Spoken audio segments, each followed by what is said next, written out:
Hi, everyone. This is the second video of Sayf Ben Yazan. Carl Steele here for English 4101. I have an image here with Solomon being taken to a city full of monsters by a jinn. So here's the jinn up here, or the monsters, because we don't really have any illustrated manuscripts of Sayf Ben Yazan, but I've tried to find some things that give a similar feel to the kind of strange stories you encountered in reading this particular work. So I'm going to talk today about how to read this work and maybe some ways to push back against some of what it's doing. Here's another image, though, just to get you situated. This is a fragment of a talismanic scroll, so it's designed to provide some kind of protection, and it's from 11th or 12th century Egypt, so therefore about 400 years or so prior to the writing of this particular text. But it's the kind of magical object, of course, that this work is full of. So what do we have in some of the reading for today, or for Tuesday and for Thursday? Well, all kinds of adventure, of course. Sayf kills the Snatcher, the smoke-filled genie. He obtains various magic items, a magic hat, a magic ring, a magic sword, a magic tablet. He meets several future wives. I've kind of lost count at this point. There's 3 or 4 of them. He also is going to get a curative carp from a giant, which is going to cure one of his future wives of blindness, and so on. So one of the purposes of this particular narrative work is just to stuff it full of adventure. So Sayf is just sort of the person who's moving through space, allowing us to experience wonder as much as we like. And so it's sort of a narrative form of one of these great encyclopedias of wonders that begin to proliferate from the 12th century on. The chief divisions of this work is another way to think of it. What are the kind of antagonisms that this work is about? Well, obviously, one of the major ones is dark-skinned people versus white-skinned people. So if we look, for example, at page 74, he meets a man, Sayf meets a man who shouts at him, "What white-skinned man are you?" Or on page 114, there's various knights searching for Sayf, and it says, "We have found none in this valley, either white man or black man." So clearly, skin color matters in this text, and it matters because of the prophecy, which we'll hear about soon. There's also another, of course, a key antagonism, which is Sayf's mother versus all his many, many allies. He's not short on friends, the chief of which is his milk sister, his jinn sister, because he and this jinn suckled from the same jinn. Various kings, various wives, and of course their fathers, with whom it seems that Sayf gets along quite well. So those are the chief divisions, right? Black versus white, mother versus Sayf. There's a kind of Oedipal complex. And then, of course, the other chief one is pagan versus Muslim. Sayf fights worshippers of books, worshippers of stars, of fire, of sheep, and converts several people to Islam. The credo of Islam is repeated over and over again. I'm using the Latin word for that. Credo means I believe, and in so Roman Catholicism, it's the statement of the fundamental form of belief, and we see that happen recited over and over by this work. And one thing you can ask yourself is, how would the Muslim readers that would have encountered this work originally have received that particular text being inserted over and over into this work when it's a particular text that they themselves would have known very, very well? How would they have been expected to respond to it? But I also want to note that there's no other references to other religions of the book. So there's no reference that I've encountered so far to Christians or to Jews. They don't matter to the particular story this particular work is telling. It's really about Islam versus various forms of paganism, worshiping of the creation rather than the creator. So those are just the chief antagonisms. But maybe the question to ask is their character development? Like, we're expected, when we encounter a modern work of literature or a modern film, we expect things like character depth, we expect a character arc, we expect the character to change over time, to reaffirm the values or change their values, or to grow in some way or improve themselves in some way, right? We have these narratives of self-improvement, or which are so important to the kinds of stories we like to tell. And that's not really how these characters work. They remain what they are and kind of stay that way throughout. The chief distinction is sometimes they convert to Islam and they become not only good fighters and valiant fighters, but also holy fighters as well. So the thing I want to advise you against, right, is trying to read this work like it's a modern work of literature, and think of it more like one of these action films where there's a heroic character and they just get into trouble and they stay heroic all the way through. and there's really no change in their character. They just, sometimes they're beaten up a lot, and then they come back from it and they're victorious at the end, right? They're like wrestling characters, if that's something you're familiar with. So, but I also just want to talk a bit about fate and divine assistance, because this to me is one of the things that really is striking about the strangeness, to me personally, of this kind of literature, right? So the characters don't develop so much, but what they do is they kind of carry out various inevitabilities the text is offering us. Of course, the key one is the prophecy. We're told that Sayf is going to bring about the rerouting of the Nile River through Egypt.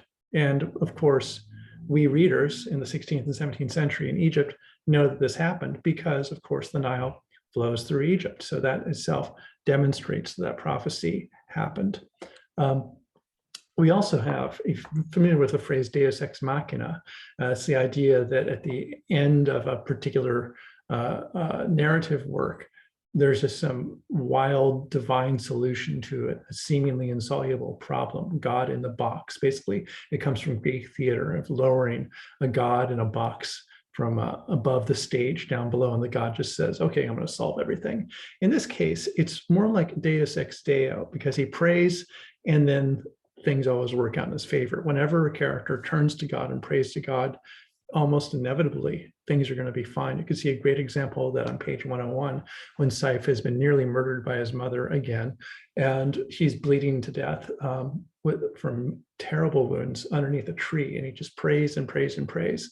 And he sent two birds to advise him. And the birds are the spirits, basically, of two sheikhs whom he met earlier. And they tell him, we're going to tell you that you can heal yourself with this tree, right? And so whenever there's any peril, we know that the character is going to be okay. That's something that's a little bit interesting. We also see that the characters, we also often know what's going to happen in advance with the characters, what they're going to do. That oftentimes a character will say, this is what I want you to do. And they'll have this very long description of the instructions that are given to the character. And then the character will carry that out. And the instructions are given all the space, and the actual actions of carrying them out are given very, very little space. So page 139 is kind of, it's a wonderful example of that, where the character is told about how to get this kind of ghoul-destroying rooster. And this queen of the ghouls is telling him what to do, and she tells him over a very long period. And then when he actually does it, on page 140, it just says, I did everything as you told me. What am I supposed to do with this? He's retrieved the rooster. And what are we supposed to do with that as a narrative device? I think there's a way in which that's a narrative element that it kind of encodes or illustrates the notion of fate or prophecy, which is so important to this work. So that would be my suggestion for a way to interpret this. That is the way that the characters will say in advance everything that's going to happen. And then Sayf will just step forward and say, okay, I did it, right? And he deviates from that only once when he takes the sword and looks at the face of his ancestor Shem. But otherwise, we see that the future is encoded already with most of these characters' actions. So I asked the question for you, maybe to think about for tomorrow's class or over Thursday. What kind of surprise or suspense this create? When you're watching, say, an adventure movie or an action movie, when you know the character is going to live, but you still feel excited about what's happening and kind of the peril they're in. How does that work? How do you suppose that works? Because I think something similar is happening in this work. We always know he's going to come out on top, but yet we are still expected, I think, to feel a little bit frightened or a little excited by what he's going through. And what's really not important, though, is I don't think is the kind of decisions he makes. This is not a work that's really about the hard choices that Sayf has to make. It's not really about his freedom of action or the freedom of choice. It's really about a prophecy or a set of instructions that are given to him, and then he has to carry them out. And that's the important thing. And I think the logic is more like a video game, right? Where you have a certain number of tasks to carry out. You're told to go do these things, X, Y, and Z, in order for this other thing to happen. And you don't really ask the question, am I free to do this? You just decide you have to do it, because if you don't do it, the story doesn't move forward. And I think that's part of the way that the story works here. It's not about character development, it's about action, and it's about inevitable action that you know is going to happen. And so there's kind of a feeling, I think, of being stuck with these characters. There doesn't seem to be any way to get outside of it, because the characters are told to do a thing, and then they do the thing, and then we just keep moving forward and more adventure happens. So is it possible to read this in another way, to push it against the grain? And this will be my last point. What I have here is a picture of the philosopher and social commentator and Kabbalistic mystic, a man named Walter Benjamin. That's how you say his name. He was a German Jew, born in Berlin in 1892 to a relatively wealthy family. And he died in Spain, 1940, died by his own hand because he believed that he was going to be recaptured by the Nazis. He was trying to escape from France. And unfortunately and tragically, he and his entire family were wiped out during the war, or none of them survived the war. So this is before he died, of course. Before he died, he wrote, among other works, a work called The Theses on the Philosophy of History, in which he very famously said, I'm going to read this to you. Some of you might be familiar with it. There is no document of civilization which is not at the same time a document of barbarism.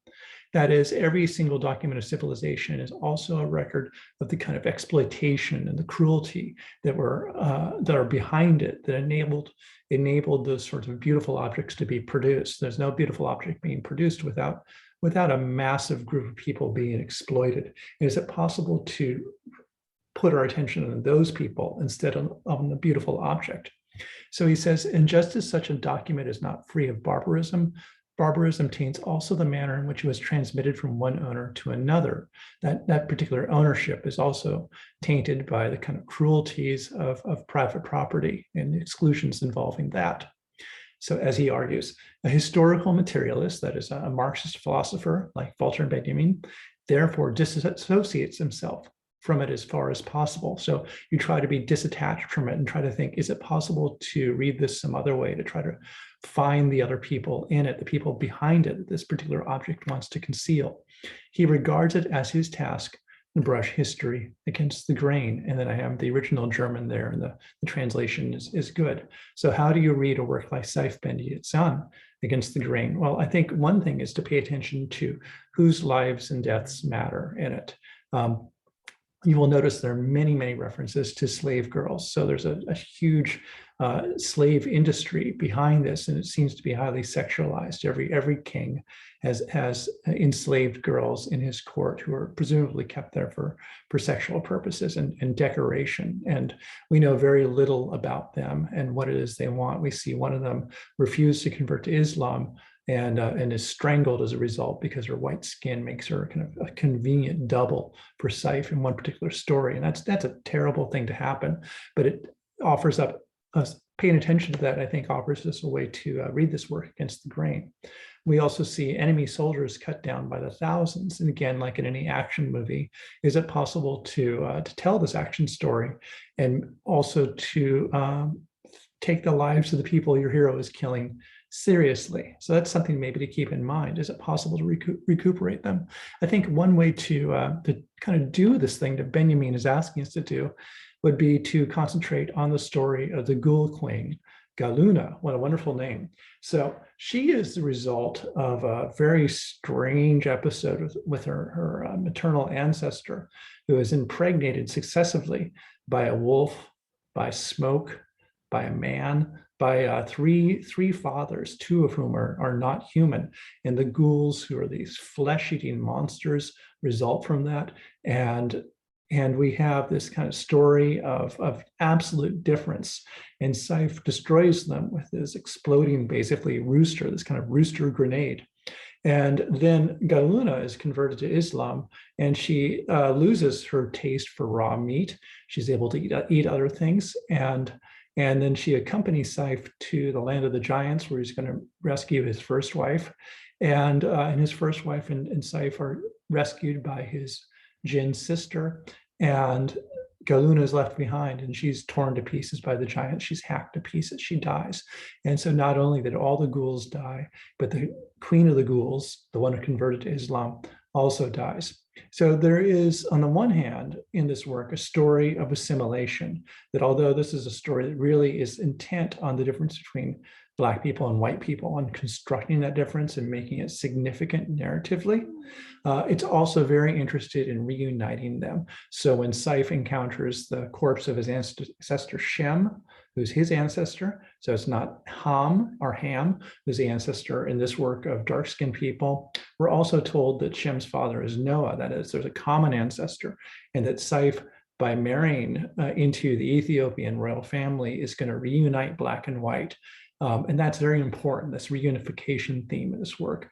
But there's running alongside it a theme of extermination and of a person who cannot be assimilated into this work. And that's Goluna, the ghoul, who for her various, maybe because of these sexual deviations, is not allowed to be drawn in. And I'm wondering if it's possible to read this story of inassimilation along that story of assimilation, and to maybe do that in a way that brushes the values of this text a little bit against the grain. So I'm hoping we can talk about that in this week's classes as well. So thank you for listening, and I will see you tomorrow.